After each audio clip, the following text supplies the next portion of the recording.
क्या आप सोचते तो बहुत हैं पर वैसे बन नहीं पाते। नमस्कार दोस्तों, आप सभी का स्वागत है इस नए वीडियो में, जहां हम बात करेंगे जो सोचोगे वही बनोगे के महत्वपूर्ण सिद्धांत पर, जो हमें इंस्पायर करता है यीशु के जीवन से। इस कहानी को अंत तक जरूर सुनना दोस्तों। कहानी को अंत तक सुनोगे तो इस कहानी के माध्यम से आपको ऐसा सीखने को मिलेगा जो आपके जीवन में काम आएगा। Life changing story. दोस्तों, आज आपके पास जो है इसलिए नहीं है कि आपकी किस्मत में इतना ही लिखा था या फिर आपकी किस्मत ही खराब है, बल्कि हो इसलिए है कि आप इतना ही डिजर्व करते हैं। दोस्तों, यह प्रकृति बड़ी ही न्यायपूर्ण है, जिससे उतना ही देती है जितने का वो हकदार है। चाहे वह ज्ञान हो या धन, जितना आपके पास है उतने की ही आप हकदार हैं। लेकिन अगर आप कोई उसे भी ज्यादा चाहिए तो उसके आपको काबिल बनना होगा। दोस्तों, ऐसा कौन सा गुण है जो आपको काबिल बनाता है? क्या आप उसके बारे में जानना चाहते हैं?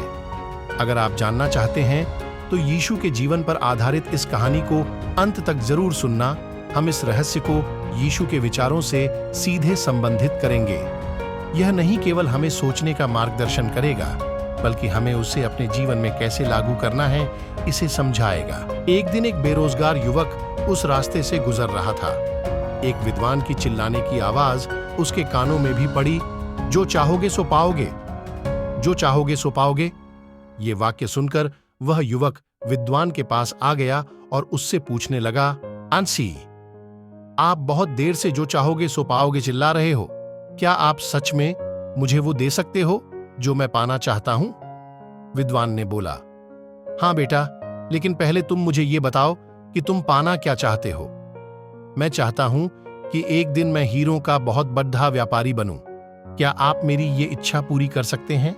युवक बोला, बिल्कुल बेटा, मैं तुम्हें एक हीरा और एक मोती देता हूं, उससे तुम जितने चाहे हीरे मोती बना लेना। विद्वान बोला। विद्वान की बात सुनकर युवक की आंखों में आशा की ज्योति चमक उठी। फिर विद्वान ने उसे अपनी दोनों हथेलियां आगे बढ़ाने को कहा। युवक ने अपनी हथेलियां विद्वान के सामने कर दी। विद्वान ने पहले उसकी एक हथेली पर अपना हाथ रखा और बोला, बेटा, ये इस दुनिया का सबसे अनमोल हीरा है। इसे समय कहते हैं। इसे जोर से अपनी मुट्ठी में जकड़ लो। इसके द्वारा तुम जितने चाहे उतने हीरे बना सकते हो। इसे कभी अपने हाथ से निकलने मत देना। फिर विद्वान ने अपना दूसरा हाथ युवक की दूसरी हथेली पर रखकर कहा, बेटा, ये दुनिया का सबसे कीमती मोती है। इसे धैर्य कहते हैं। जब किसी कार्य में समय लगाने के बाद भी वांछित परिणाम प्राप्त ना हो तो इस धैर्य नामक मोती को धारण कर लेना। यदि यह मोती तुम्हारे पास है तो तुम दुनिया में जो चाहो वो हासिल कर सकते हो। युवक ने ध्यान से विद्वान की बात सुनी और उन्हें धन्यवाद कर वहां से चल पड़ा। उसे सफलता प्राप्ति के 2 गुरु मंत्र मिल गए थे। उसने निश्चय किया कि वह कभी अपना समय व्यर्थ नहीं गंवाएगा और सदा धैर्य से काम लेगा।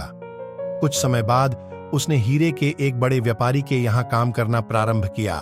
कुछ वर्षों तक वह दिल लगाकर व्यवसाय का हर गुण सीखता रहा और एक दिन अपनी मेहनत और लगन से अपना सपना साकार करते हुए हीरे का बहुत बड़ा व्यापारी बना।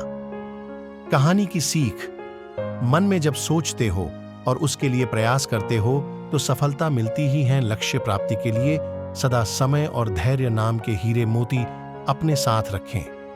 अपना समय कभी व्यर्थ ना जाने दें और कठिन समय में धैर्य का दामन न छोड़ने। सफलता अवश्य प्राप्त होगी। इस कहानी से हमें धैर्य और समय की सीख मिलती है, तो हम अपने जीवन में धैर्य धरे। हर बात को, दुनिया को बनाने वाला आपके साथ है।